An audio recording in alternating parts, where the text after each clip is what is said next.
Don't worry about it, Deb. I have the same issue that you saw. What was that? What was the issue?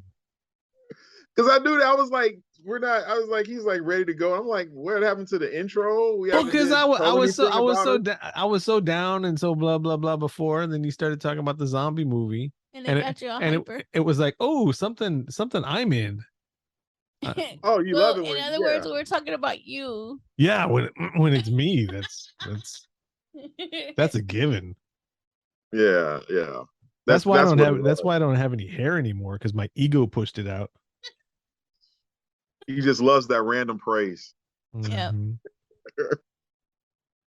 Oh Lord, troubled so hard, not traveled so far. That's what I was saying. You're hyped? Yeah, I'm hyped. Deb, are you hyped? I'm hyped. Let's do this right now. Warning. This podcast is about the horror genre, specifically horror films. As most horror movies are filled with coarse language, violence, and/or gore, the topics and language of the cast of the pod will also reflect the genre. If you have any issues with the aforementioned warnings, please press stop. However, if you have no issue with adult language, movie violence, or the accoutrement that accompanies horror films, please feel free to continue. You have been warned. I actually pointed right down the camera that time. You see that? Yeah, I did. It was kind of impressive, honestly, to tell the truth.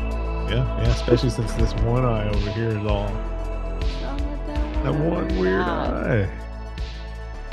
Oh man, welcome back to Cast of the Pod. We are the dream team here in the house. Let's start off by introducing ourselves.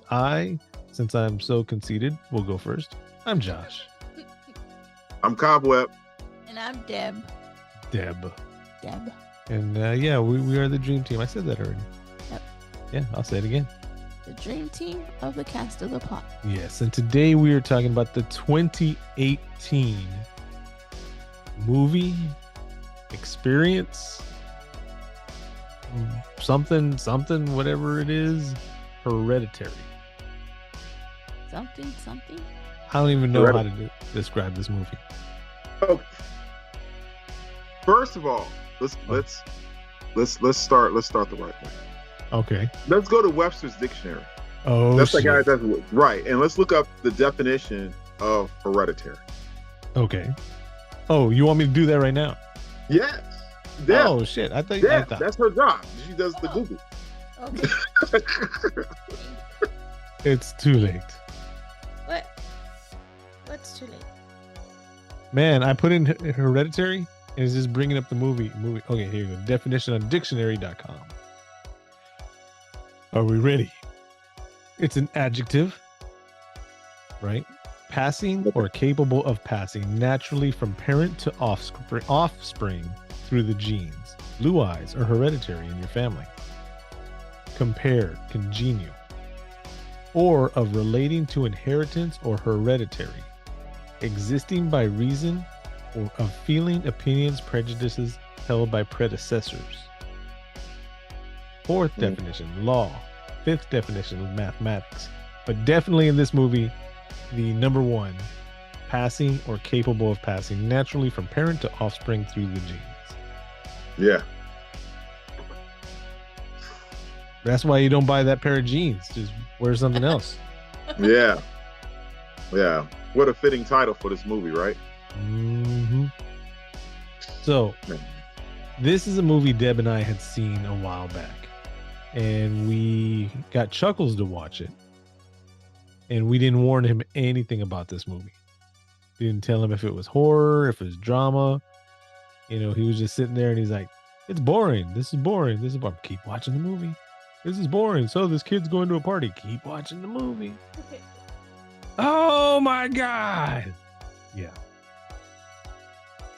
And then the three of us were having a conversation that was being recorded. Oh, a podcast, Cast of the Pod, where you can find all of Cast of the Pod on social media at Cast of the Pod, including a big shout out to our patrons on patreon.com/Cast of the Pod. That's neither here nor there. We love you guys. You see how smooth that was? It wasn't even jarring or interrupting the flow of the podcast or anything like that. No, it's going great, Josh. We're going all right. Yeah. It's that random praise again. Mm-hmm. We have to stroke his ego. Well, I'm not. We have to get some kind of comedy in this because Deb just got the joke right now. Because this movie is a tough watch for me. Deb, how about you? Yes. It is. It's hard to watch. Cob Web, before we go into the gist of the movie and all that, can you give us a short, because I was the one that recommended it to you, a short description of how you felt watching this movie? Okay, because I didn't know anything about it either, so I kind of went into it like the same way Chuckles did, you know. And I'm watching this thing, and as it's unraveling, it generally shook me emotionally. Mm-hmm.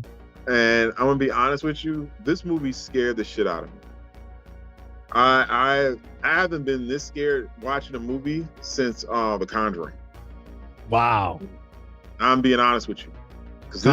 Conjuring was the first movie that you did here on Cast of the Pod when we brought the Dream Team together.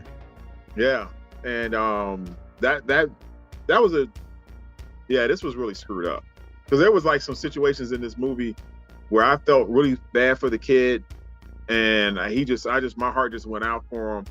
And some of the reactions, some things that he was doing, I probably would have did the exact same thing. There's a scene in the movie when I told my wife, "You know what I'm doing?" Bam, and he did the exact same thing I did. So everybody's been warned about this movie already. You have been warned. And this is another one of these experiences where I don't know if we could possibly explain what's going on in order, out of order, or anything like that. This might just be one of the ones where we're gonna have to react to our feelings. But did you know that this movie was not intended to be a horror movie at first? No, I did not.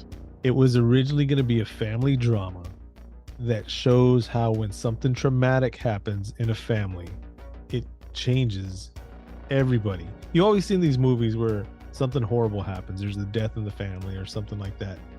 And everybody's changed. And by the end of the movie, there's some kind of little smile, or there's something that's just showing that life goes on and everything's going to be okay. And everybody kind of patches things up or whatever. They wanted to make the director of this movie, Ari Aster, wanted to make a movie. He had a list of 10 screenplays of what he wanted to do. This was his first feature film. Sweet cheese. Everything else he had done before this was shorts. Well, he nailed it. Yeah. Yep. Yeah, he nailed it. So before they even brought the horror into it, it was going to be the traumatic loss of one of the kids.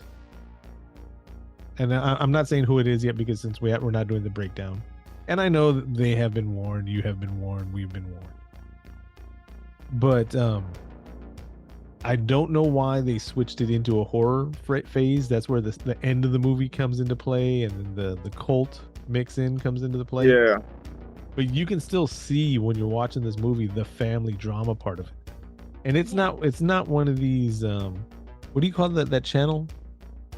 That it's not a Hallmark movie. Oh. Oh no, it's not a Hallmark movie. But you can still feel the sections taking the horror out of the family drama in this movie. Yeah. Some of the dialect with the mom and the son, their conversations and the arguments, you could definitely feel it like that. Yes, I'm sorry. Go ahead. Whoever made a decision to make it a horror movie or something like that, pure genius. And how they calculated the whole thing. I want to dwell on this one thing about this movie real quick. How these jokers had this shit set up long time ago. Yeah. A long time ago, through generations. They had this junk set up. Yep. Man, please. That was a slow burn. You know? So let's explain. Hey, wait. Did you notice? Let me ask you guys this. Did you notice the symbol on the pole? Yes. Even the very first time we saw it, I told Deborah, something's gonna happen there. Yeah, Something's gonna happen. This is the second time. It's the third time we've seen the movie, but the second time we've seen it from beginning to end. Yeah. Wow. We didn't go through it. We didn't go through it the second time when we showed it to Chuckles. We didn't get to go all the way through the movie. I think we went and got something to eat, came back. That jump right there. That mom's, man, that conversation with her and her son, that was like real, or what was that? That was some hardcore shit, man. What did you think about the relationship between the little sister and the brother? They didn't really have one. Their interactions and all that. They seemed okay. It seemed like, It was like a brother and sister. The director sent them. Go ahead. The daughter, she seemed a little off. For some reason, like maybe I thought something was wrong with her. Right. Right. But when you comes to find out what the heck, why she's like that, you're like, what the hell, Man. So, in real life, the director sent the brother and sister out in public.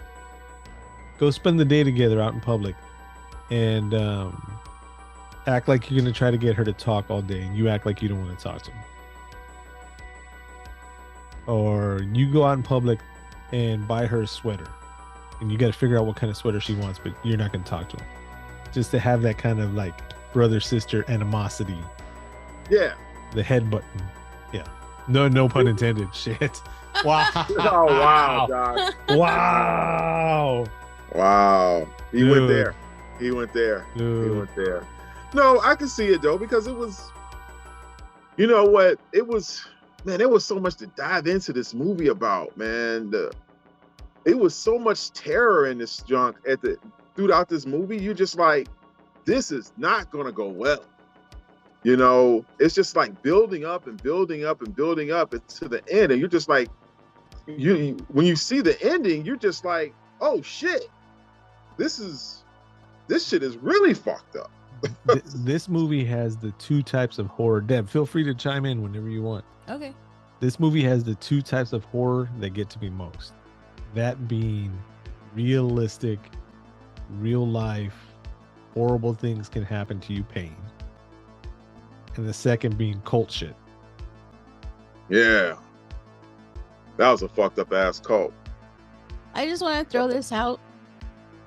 So on Saturday, I have to do my explaining, okay, to get to where I'm going.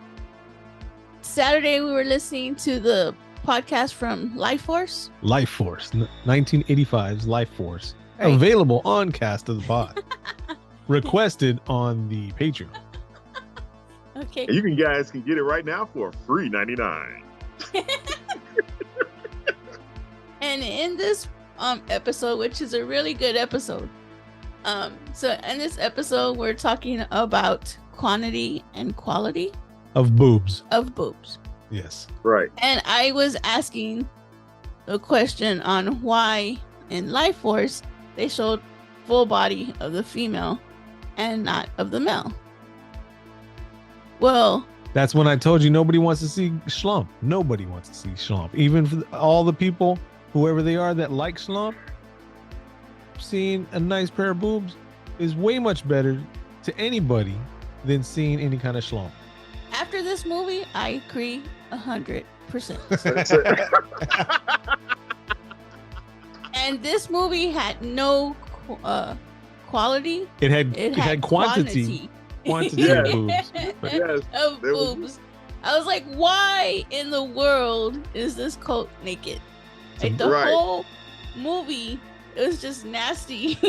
To make you uncomfortable. It's not good naked either. No, it's not. It's like walking in on grandma and grandpa naked. Grandma, grandpa, no! Oh, man. Why are y'all wrestling like that? Right. Give me the bleach. I don't care about vision doesn't come out. Take away the pain. Yeah, so after watching this, I was like, okay, Josh, I agree. I agree 100%. I don't. Now I know why. My question was answered. There you go. So what you're saying is, to cleanse the palate of Hereditary, we need to go back and watch. What you call it? I forgot the movie. Life Force. Life Force. Just the best scenes in Life Force. Yeah. Just sure, why not? Just the boob scenes. Sure, why not? There's a lot. Okay. So we're gonna talk about the movie, like what happens. Are we gonna describe it? Oh, let's IMDb. Oh, that's it. That's it. What? This is the description on IMDb. Oh, break it down. A grieving because family. They probably wondering what the hell are we on.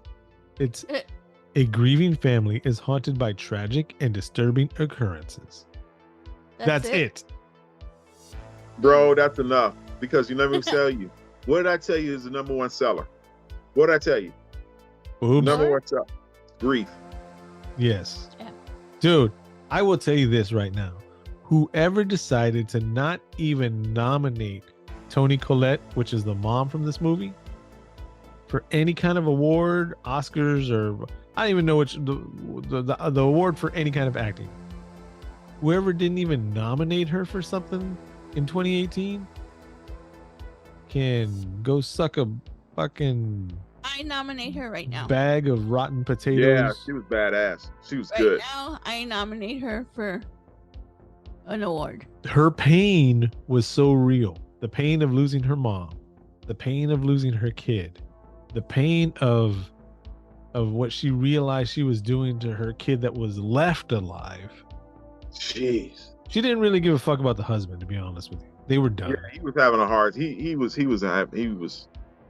There were some times with him. I wish he would have just put down that bottle and just got up and walked out of there with his son. Yes. Yes. I thought he was going to do that a couple of times. His character should have did a long time ago. Yes. His character was more worried about being mad at her than helping her or helping their kid. Man.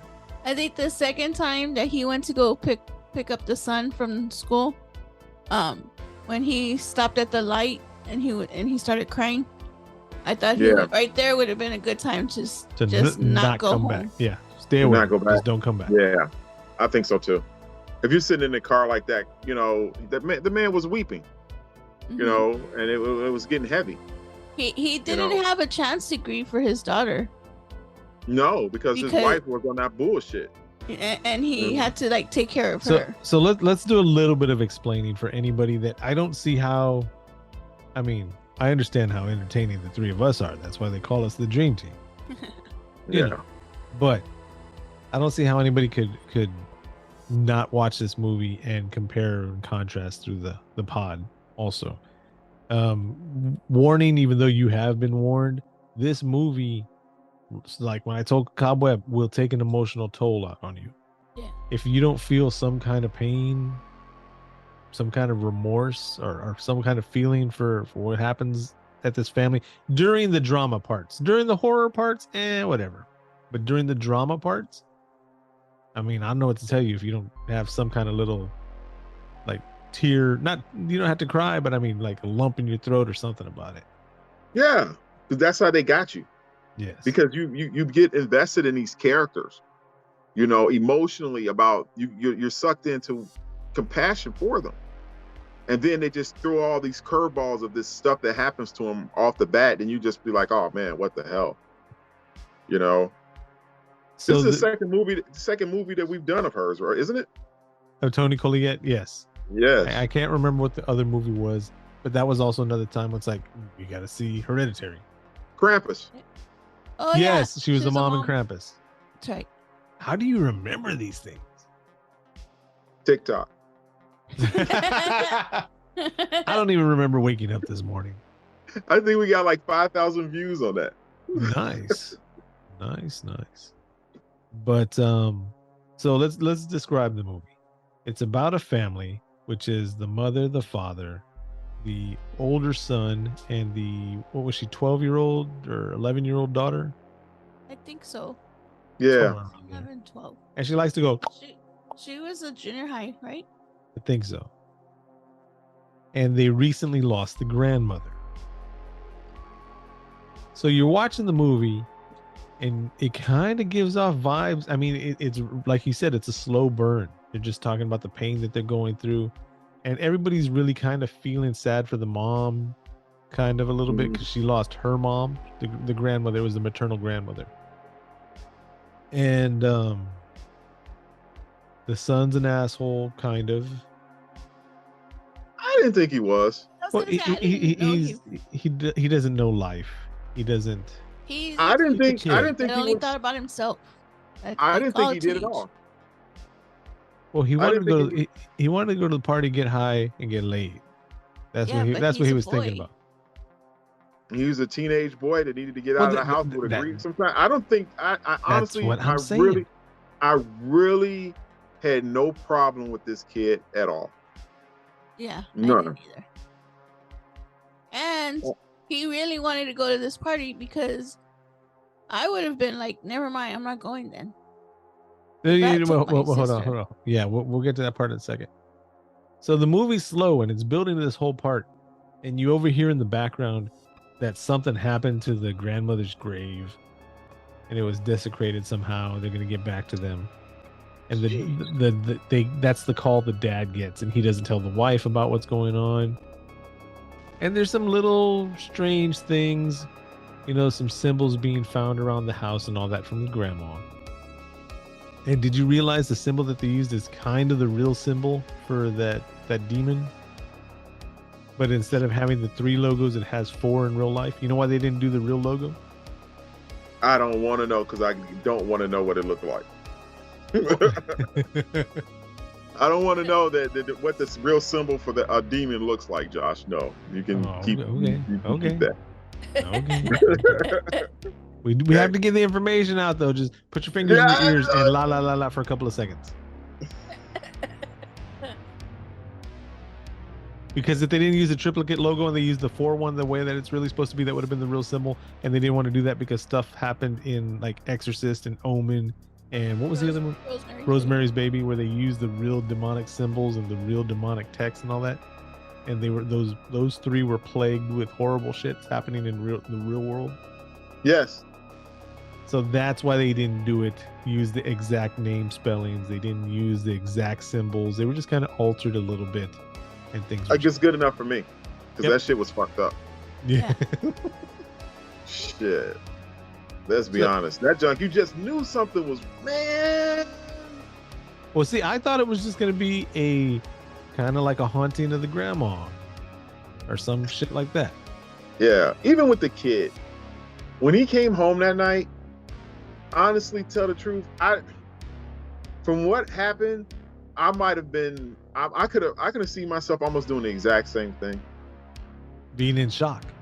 He was completely in shock. You could even look at him the whole time, the whole situation. I would have been what can you do? The actor's name is Alex Wolff. I love that kid. Him, and nothing against the dad, Gabriel Byrne, or anything like that, but unfortunately he had to act against Alex Wolff and Toni Collette. And in his character, the dad's character, Steve, just didn't have the juicy sections that they had. Yeah, it's especially against Toni Collette, what she did. It just, so we'll get to it. The mom creates miniatures. She's an artist. She's got a gallery opening up or something like that. I don't remember what the dad does. Peter's in high school. Charlie, the little girl. The movie starts off telling you how Toni Collette had an older brother named Charles. And he died at a young age. And Charlie was named after Charles. I forgot about that. Yeah.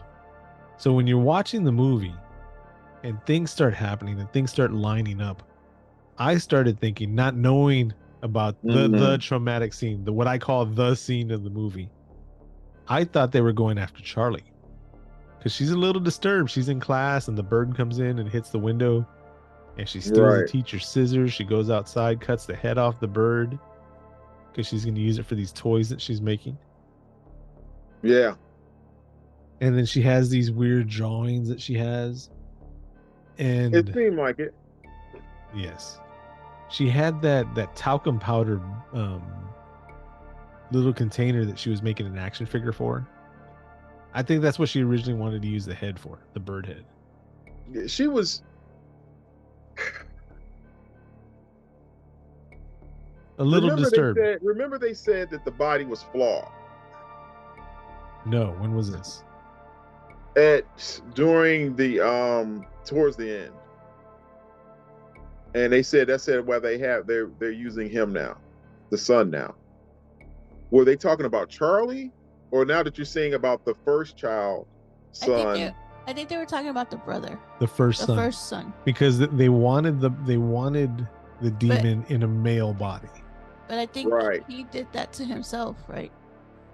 Yes, Charlie unalived himself because he realized what the mom, we find out, was the great leader, the great human leader of this cult, the mom. Grandma, I'm sorry, the grandma.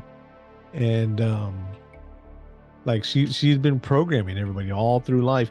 Did you see the scene when the mom, Toni Collette, is making miniatures of stuff that happened through her life?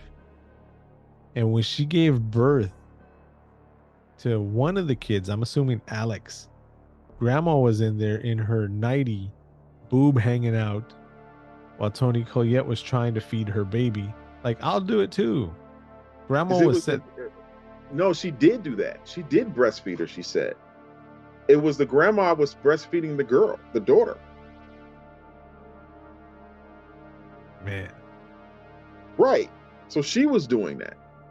That's why I'm saying I think that they tried to put it back into the first kid died. They tried to put it into the girl, but that was the inadequate body. Right. And then that's when they finally got a hold of him, when the mother said she was trying to keep him away from her grandma the whole time. She wouldn't let her in the house. She wouldn't let her around. I can see that. Man, what a piece of work. Yeah. So now all this builds up.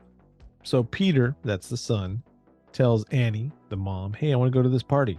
And she's like, are you going to do any drinking? He's like, no, we are underage. How would we ever get alcohol? She's like, yeah, I don't care. I just want to know, are you going to be doing any drinking? And he's like, no. She's like, okay, well then take your sister.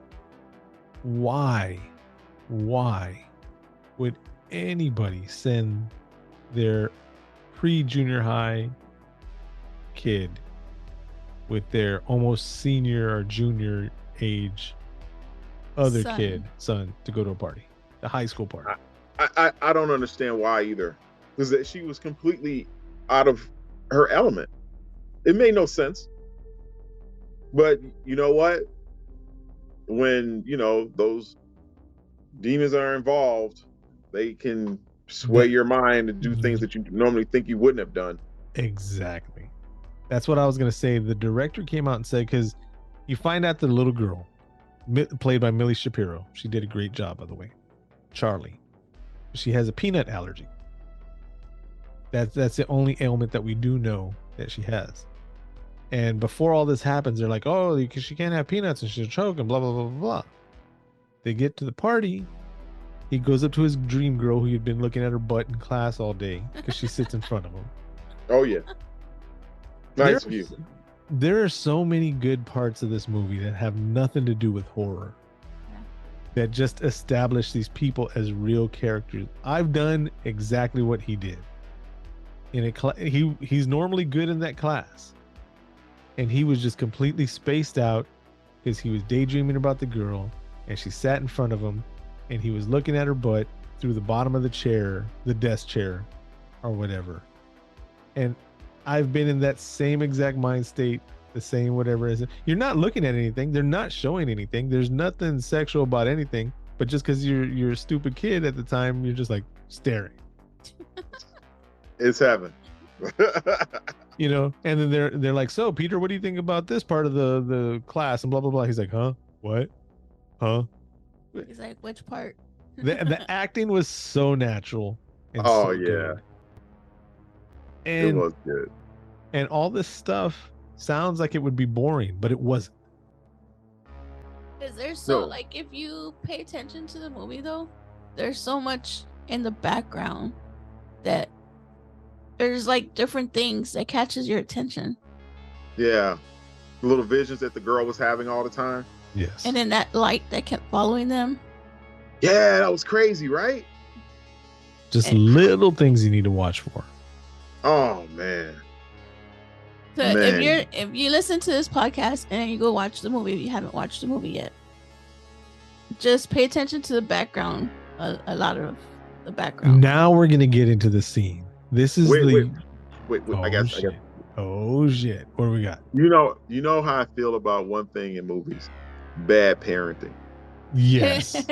Yes. Yes, this is a classic case of bad parenting, people. Yes. Okay, they can blame. You can blame whatever you want to blame on the son. Let me tell you something. They have these things nowadays that they call. You know what they're called, Josh? What's that? EpiPens. Oh yeah, yeah. we are trained. Deborah and I are both trained about epinephrine. Yeah. Mhm. Everybody can have one. Okay. Okay. Go ahead. Here's another thing though. But if you know your kid is that deathly allergic to shit, why are you gonna send them to a kid's party that you know the kids probably don't know what they bought? I'm not even talking about drugs or alcohol or anything like that. I'm just talking about food. If peanuts, cacahuates, can kill your kid, why are you gonna send them somewhere where they're going to a party? There might be a bowl of peanuts, a bowl of pretzels. There Because might be they knew she could, and they knew she couldn't be trusted either, Josh. You remember she was sitting up there eating that chocolate bar. That's not got peanuts in it. You know what I'm saying? Because they were still always looking up after her. So I am not going to say the name of this demon, but the director said that the demon was already leading people, was already pointing people in the directions for things to happen. And that's why they didn't care about the peanuts. That's why they forgot about the peanuts. That's where they're like, sure, little kid, go to the older kid party. Yes. It was all set up. Yes. What, Deb? Nothing. Oh, okay. And so he's taken a couple of hits off the bong. He's already had a couple of drinks in him. Charlie decides to eat some chocolate cake. Well, he told her, why don't you have some cake? Yep. Because she wanted to follow him because they were going to go to another room. And he was like, no, stay here. He walks up to his dream girl. He's like, so you want to hang out? She's like, no. He's like, I got this weed. She's like, let's go. Yeah, then she calls everybody else, let's go. I was like, oh, one sentence into, you want to hang out? No, not really. I'm just here. I got this weed. Let's go. Right. And then she did the hitchhiker scene. The hey, can we get a ride? Sure, come on, get a ride. All right, everybody, let's go. Right. She beat him on the step. Yep. So, Charlie, Millie Shapiro did some great acting. Like she was really dying. Like she really couldn't breathe. Yeah. She was out there. And so Peter's like, I'm going to take you to the hospital. He's carrying her. She's choking. She's kicking in the back of the car. Right? She's trying to get some air. She rolls down the window. You have been warned. As she rolls down the window, there's the body of a dead animal in the middle of the street. Peter swerves to miss it. Swerves to the right. There's the telephone pole with the symbol on it. Cracks her right in the face. Rips her head off.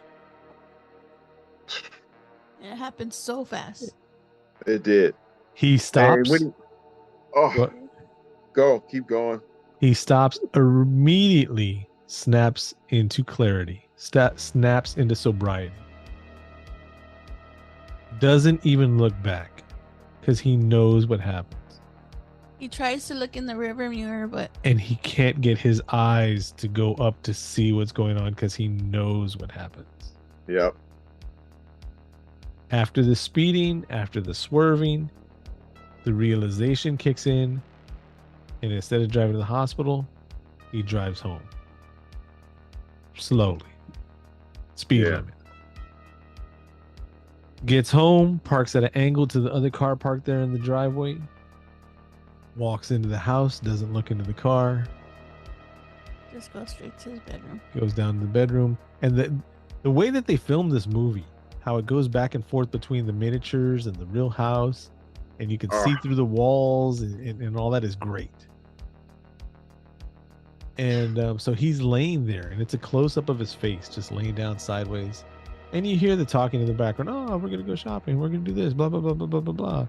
Oh, let's get everybody to get breakfast. Normal, just bullshit conversations, blah, blah, blah, blah, blah, blah, blah. And then you hear them go outside. And then the screaming begins. Yeah. The horrific pain screaming that you knew was coming.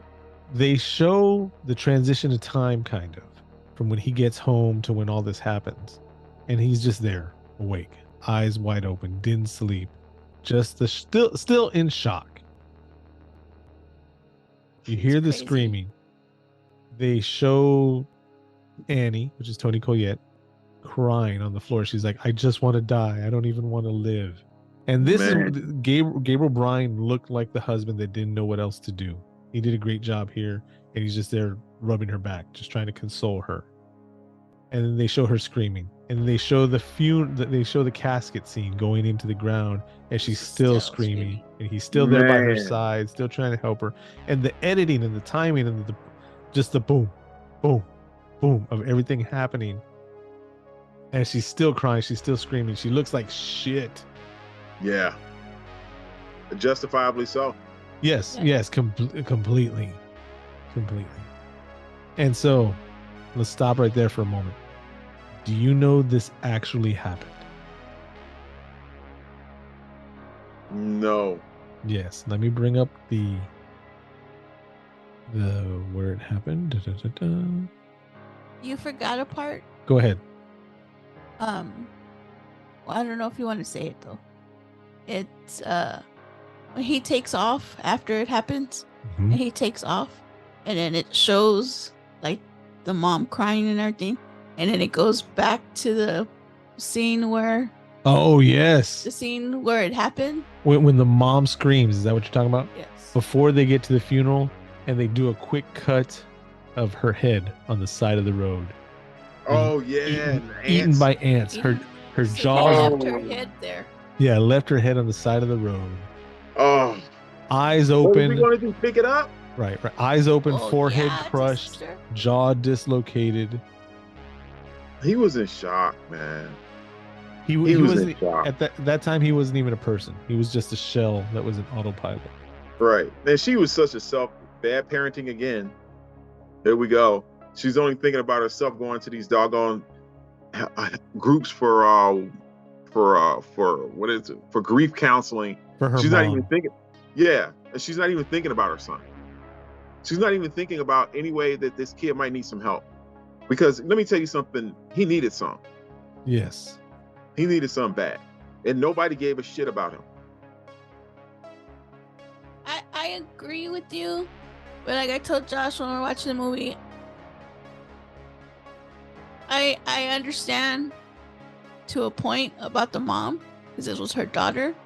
And I understand you would go into shock as well, going to the car and then finding your daughter without a head in the back seat of your car, not knowing, and I understand that the son was in shock and he didn't tell his parents, but to have to go outside the next day and find your daughter that way in the car, that would put a shock to you also. So you're saying that she's traumatized too? Yes, but and I get both. They were both, and yes, they didn't care. Not that they didn't care about him, but she was more because she was just not herself. So the first decapitation scene is very similar to a real life event in Marietta, Georgia in 2004. A young man and his friend drove home very drunk after a party. This is why you should not drink and drive, especially in the world of Uber now. Yeah. There's no excuse. The passenger felt he was going to be sick, stuck his head out the window, in case he needed to throw up. The driver accidentally swerved near a pole to avoid something. The guy wire, which is the wire that comes out from the side like a 45-degree angle on some poles to hold him to the ground correctly. Yes. When he swerved that way, he caught the wire, decapitated his friend. He was so drunk that he didn't realize his friend was decapitated, continued to drive home, parked in his parents' house, Shit. went into the house to go to sleep. Because his friend wasn't talking or anything like that. He forgot he had his friend in the car. And they found him. Yeah, they found him the next day. Okay. Yeah. All right. Yeah, that's fucked up. So in this movie, you see the pain of the mom wanting to blame the son. Mm-hmm. And then she says, this is where communication needs to happen. She thought he was just walking around with a smug look on his face. Like he was already over it. Like he was getting, things were getting better. But the whole time he's having panic attacks. He's freaking out. He's realizing that he killed his sister. It wasn't on purpose. It wasn't intended, but he did. So now this is when the horror movie truly starts. Not just the little hidden things in the background. She starts running into this one lady at the grief counseling place that she didn't tell anybody she was going to there. She told her husband she was going to the movies. Yeah, she was hiding it. She was hiding the fact that she needed help. Yes. And not thinking even about her son. They could have went together. Yep. Yeah. God damn it. So this is a hard movie to do on a podcast to break down because there's so many things that are happening. And come to find out, the lady that she meets there is part of the cult. One of the friends, the guy with the man bun, was part of the cult. Go ahead, sir. Was that lady ever in the same room with her in there? She met her in the parking lot. The parking lot, not inside. I didn't even think about that. I didn't think about that either. And then they never actually showed her in the meeting. That's what he's saying. I'm trying to say is that they were watching her and they knew they were just waiting for their opportunity to do their work, to bring her around. Because they knew that she was going to end up going back there to that grief counseling that she said with her mom. And when she went there, they were just like, oh, here she is. They were just staking out the place all the time. And she kept on, even at the grocery store, she caught her in the parking lot. Yeah. She kept, they were following her. They were fishing. Mm-hmm. Yeah, because you don't know who they were. You just think it's just random old people.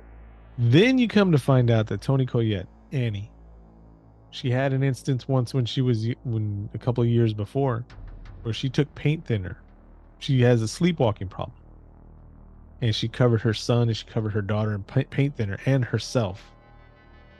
And then she lit a match. And the sound of the match striking is what woke her up. And she realized what she was doing. She was going to unalive all three of them.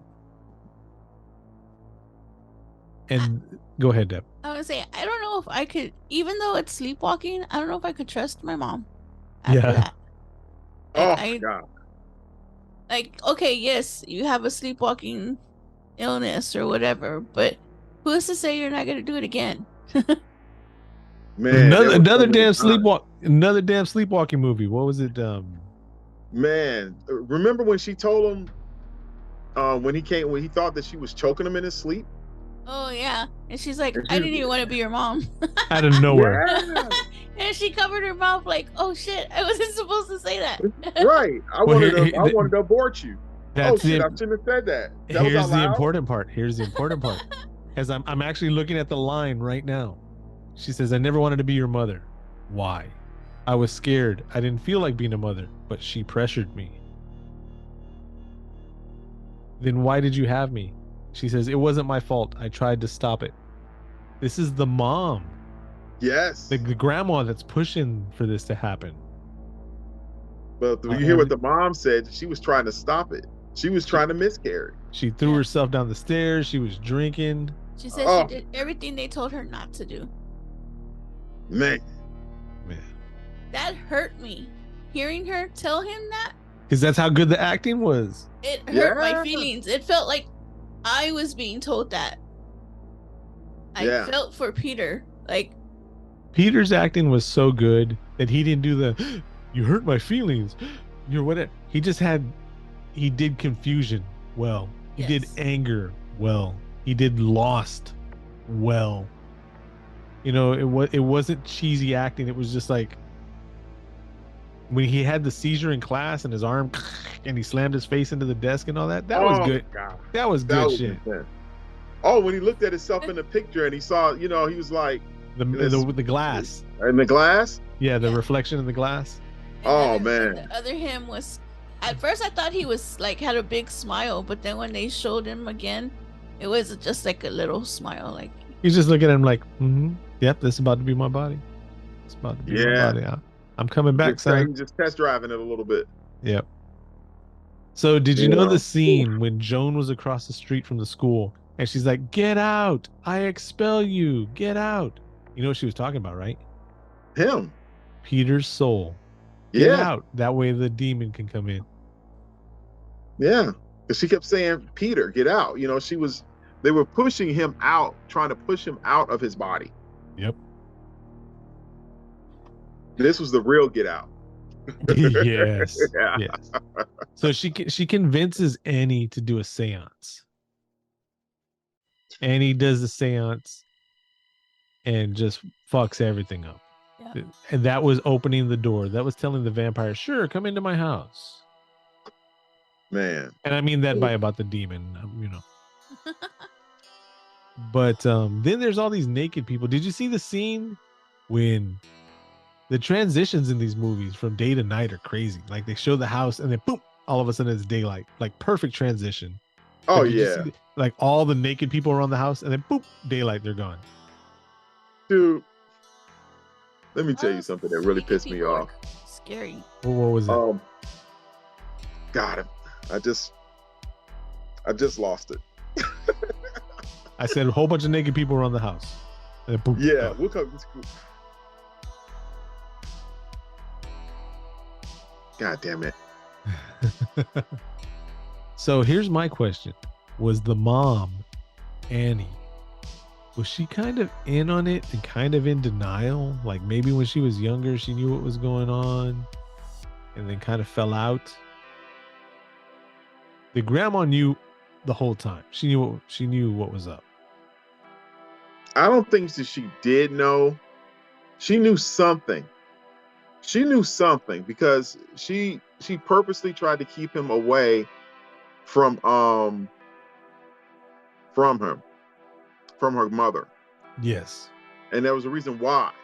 Why was she purposely trying to do that? She was Fucked up. okay, I remember now. What was that? The scene when the father, this is when I thought that he should have just, was enough with me. When he came in there and she was doing that miniature of the scene of their daughter's death. Yes. The miniature. If I would have seen that right then and there, let me tell you something. We're done. Yep. We're done. That's it. Get your stuff, get the hell out. Okay? There's no way on earth, or if you know, you want to stay? Fine then. Me and the boy, we're gone. Because the simple fact is, she says, what if Peter sees this? And that's what he asked her. And she's like, oh, him. I've been like, what about me? She said it so cold. She said, this is an unbiased interpretation of the actual scene. Something along the lines like that. And it's like, even if he wouldn't have been the driver and it was a recreation of somebody else killing his sister, that still would have fucked him up to see it. Right. Why would she even do that? And the fact that that's when I got at his character, the dad, I was really pissed off at him. That had me fuming because I would have never, if I would have seen that, that'd have been it. That'd have been it.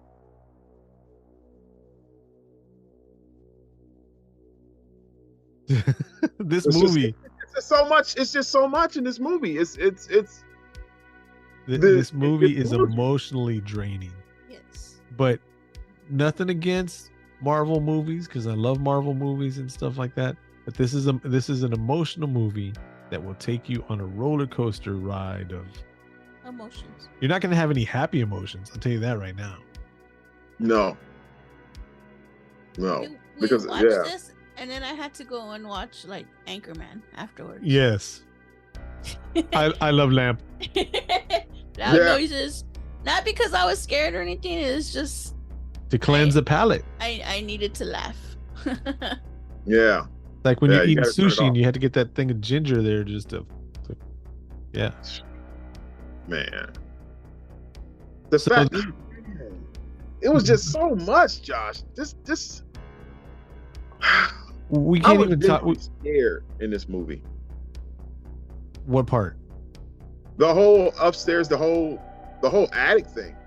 The whole The- thing when the she was cult shit. chasing him, the whole thing, the whole ending.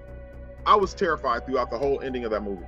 So go ahead, Deb. I have a question about the ending, but I'm like want to let y'all know, but I guess I'll wait until we get a little bit more into the ending.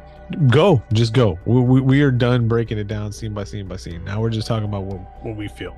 Okay, so at the end, so when Peter falls out the window, right, and you actually did. Oh, Cobweb, did you see his soul come out? Like his soul came out, and then He jumps out the window when he sees those naked people just smiling at him like, "Hello, how you doing?" Jumps out the window, falls face down into the dirt, and he's laying there. Did you see what happened? No, I did not see that. yes, you see, like You see Black. a dark shadow that comes out of him. out of his body, away from like the center of his back, Oh shit. heads away. And then when that happens, that's when the globe comes and it hits him on the back. And then he gets up all healed, and now he's possessed by the demon. No, I did not notice that. I did not notice that, because let me tell you something. That's the scene that if I was Peter, when I was upstairs in that attic, I'd have jumped that straight out that damn window too. I'm not gonna front. I said it. I said if these mugs up in here with some crazy shit, I'm out that goddamn window. Take me Yeah. right then and there. I don't care. Yeah. I don't need to see anymore. Deb, Huh. Cob Web, my friend. This is where, now, if other people live their lives this way, that's fine. I don't care. It's not my thing. So I'm going to tell you this right now. This is when you see these middle-aged and older butt naked people just in your house and all that. And if you don't have a sidearm with you or anything like that, you don't jump out the window. You start kicking people in the dick. You punch people in their punching bag, old balls hanging down like that. That old lady with her saggy titties, front kick. She just gets the what's his name? The red-headed Irish guy from that gets a Sheamus kick to the face. Just get the fuck out of here, saggy titty baggy old lady. Bro. So, honestly, like they didn't have weapons or anything. Could they have done anything to them? Besides, I What don't do you know. mean? Like, I'm but like dude, I'd legally? have jumped out that damn window. No. I'm out the window. It was too much. It was too much. He saw his dad sitting up there toasted like a mug. His mom's flying around the house where you can't see her, banging her head up against the wall like Dude, crazy. that was I was crazy. gonna say he could have went down, but his mom. Oh no, his mom was already. His mom. See, and they don't and say then with the the piano wire. wire. Yes. Okay. I'm So out the damn window. Okay. Yeah, Okay. So the part that he didn't see, he wakes up. Now, if y'all go watch the movie, I don't mean to spoil it for you, but you have been warned here at Cast in the Pot. He wakes up and he sits up on the corner of his bed, and he's had a couple of those experiences where he sees like clothes over there, and it's just clothes. Then he sees his little sister there. He's like, what the fuck? And her head goes back and then rolls forward and falls off. But the instant it falls off of her body, it's just like a Nerf ball. You know? And it rose. No, but the scene, did you catch the scene when he sits on the side of his bed and it's kind of dark behind him and his mom is up in the corner? Yes. Like Spider-Man. Yes. I was like, Yes. And then the camera moves to another angle, and he's like, "What's that sound?" And he goes to look where she's at, and then you see in the background, she's like, just real quick in the background, no sound. How was she doing that? She was, dude. I'm serious. She was like Spider Bitch. She was just going across the street. The dad's still like, "I don't believe any of this is happening. You need to get some professional help. We're leaving you," and blah blah blah. And she's like, "Well, I need." She was ready to give her life to save the family. Yes. Because she used Charlie's book that she drew in to summon what she thought was Charlie, but it was actually the demon. And when she tried to burn the book, she caught on fire. So she tells the husband, "I need you to burn this book for me. And it's going to make me burn, and I can't do it myself. I need you to do it." So he chunks the book in there, and poof, he burst into flames. Oh, No, shit. does. No. Yeah. He does completely, instantly, full body. But did she know that since he was the one that threw? I don't think she knew. No, I don't think she knew either, because if she knew, she could have just thrown it in there. She was gonna. Oh, you know what? Well, here's the thing, because instantly after that happens, that's when she starts being the bad guy. She lost it. Did she set him up? Was that her way of getting him out of the picture? No, her mind snapped. After he caught on fire? Yes, her mind snapped. Well, her mind completely snapped, and it was just vulnerable to that level of possession. I think she wanted she couldn't throw it because she was too scared to, and she thought that if the book burned either way, it was going to be her, because she was the one who opened the door. She was the one that was tied to it. That makes sense. Yeah. And then when she just grabbed it, she's like, "Oh, fuck it, I'm just gonna."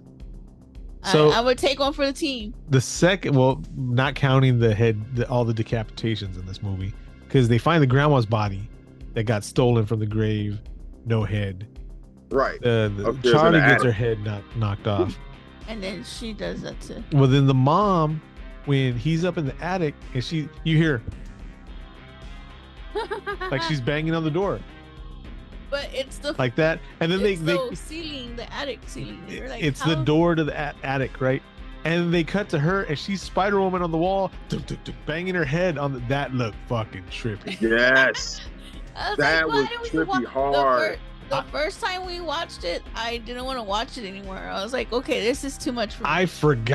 I completely forgot about that, and she's just there, just and I'm like, and he's screaming, "Mom, stop! Mommy, stop! Just stop!" Oh my god! Oh my god! Then she gets up there, and he's like, "What's going on? What's going on?" And he looks, and she's just there, like that. What you're saying? They showed the piano on its side, knocked over, and all that right before that, and she saws her own head off. Man. Then that's when he starts screaming. Turns around. There's all these naked ass middle-aged and older people. No quality. Tons of quantity. Just a whole bunch of slumps and a whole bunch of baggy titties. I was like, "Put your clothes on, man. Put your clothes on." And he jumps out the window. Soul leaves his body. Demon. And as he's laying there on the ground, if you're paying attention, you can hear the where she's sawing through her throat, and then you hear thump, where her body falls to the ground. Either her body falls to the ground or her head hits the ground. So as Peter's laying there with this new soul, and I guess the soul's getting accustomed to the body or whatever, you see the headless mom in the background floating, and she floats up into the treehouse.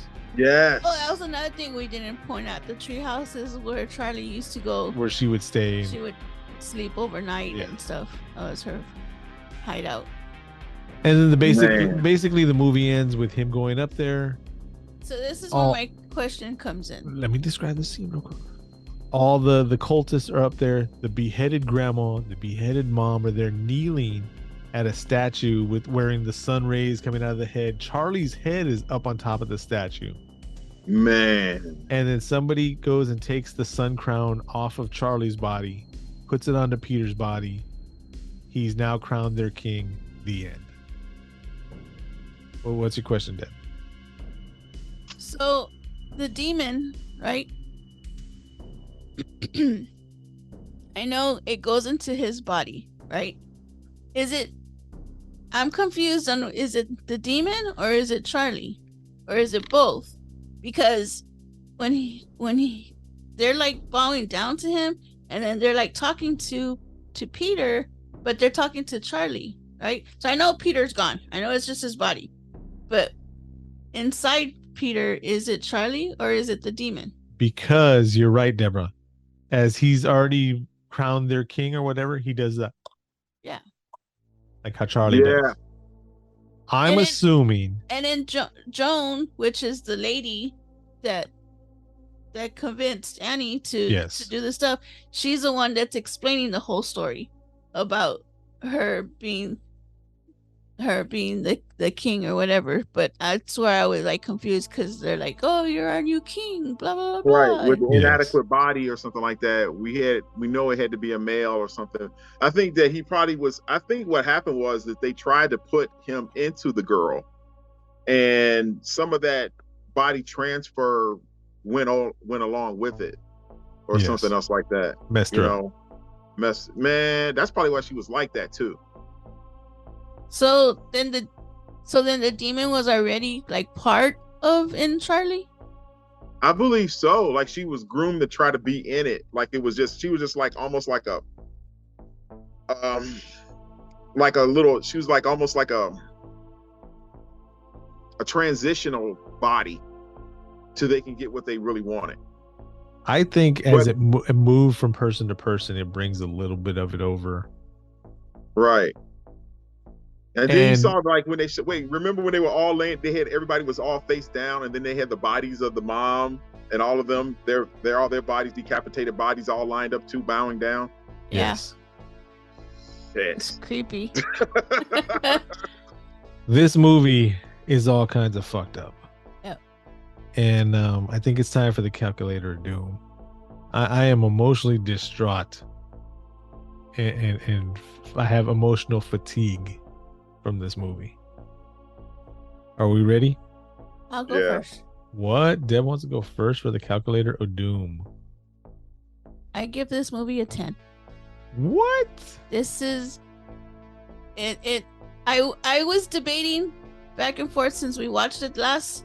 I was debating if I wanted to give it a 9 or a 10. A 9 because they did kill the dog. Oh yes, we didn't even talk about the dog. They did kill the dog, so that kind of upset me. But now that we're talking about all the different stuff, and I already knew, I love the camera angles. I love how, the mom, the brother, everything, the way they reacted with each other. It was just like how you said, very emotional. I was actually tired, and I'm not rarely tired after movies, but this movie did drain me, and this movie just had a lot of everything. I like how Deb says, I don't get tired while watching movies. No? Says the person who I'm like, Deb, what do you think about that? Because it's not Hereditary, it's not Conjuring, it's not my number 10 movies. Cob Web. It's a Deb number 10. I'm gonna give it a 9.5. Wow. It's 19.5 so far. I'm gonna go down one step. I'm gonna give it a 9. 28.5 divided by 3. The 9.5. I think this is the highest rated movie, not counting Tammy and the T-Rex. That don't count. That's on the Patreon level of scoring. Gremlin's got a pretty good score. Yeah, I think like a 9.7 maybe. Yeah. I'd have to go back tonight and go just fast forward to the. Do you really want to, Deb? Do you really want to? Yes, because why would I not? It's cast of the pod. Come on. I want to say this. I want to say this. The dad, I take it back. Mr. Brine, the actor, the dad, did a great job. I just feel bad for him. He was eclipsed by, I was gonna say Peter Wolff. His name was Peter. What's his real Alex name? Wolff. Alex Wolff. Oh. And Toni Collette. He had to act against them. And that's a tough thing to do. But he still did pretty good. He he still did good. I thought he did good. Yeah, that's what I'm saying. That he did great. It just, damn. It was just his character. I mean, I felt every single time that guy wanted to take a drink. Yeah. Yeah. So as of recording, IMDb gives this movie a 7.3, and it's got a popularity level that's been going up recently. Some people are watching. That. So I think it just came out on HBO Max. Yeah, that's probably Maybe that's why. So real quick, not the next movie, because we've got a list of movies that are coming up soon. But if we're gonna go by recommendations and we're gonna go by Ari movies, Ari Aster movies, you know what you should see next, right, Cobb? What? Midsummer. Midsommar. Uh-oh. Yep. That it's in this it's unofficially the same universe as Is it the same? Hereditary, same director. Midsummer was the movie he intended on being his second movie, which was actually going to be his first horror movie. This was going to be the family drama, Hereditary, and Midsummer was going to be his horror movie. You know, Let's just say this movie would be no way, shape, and form a movie I would do depsplaining for. Yeah, there's No. No. There's too much. There's too much to dive into on that. I understand. For Midsummer. So Midsummer. Oh, really? Yeah. Oh, okay.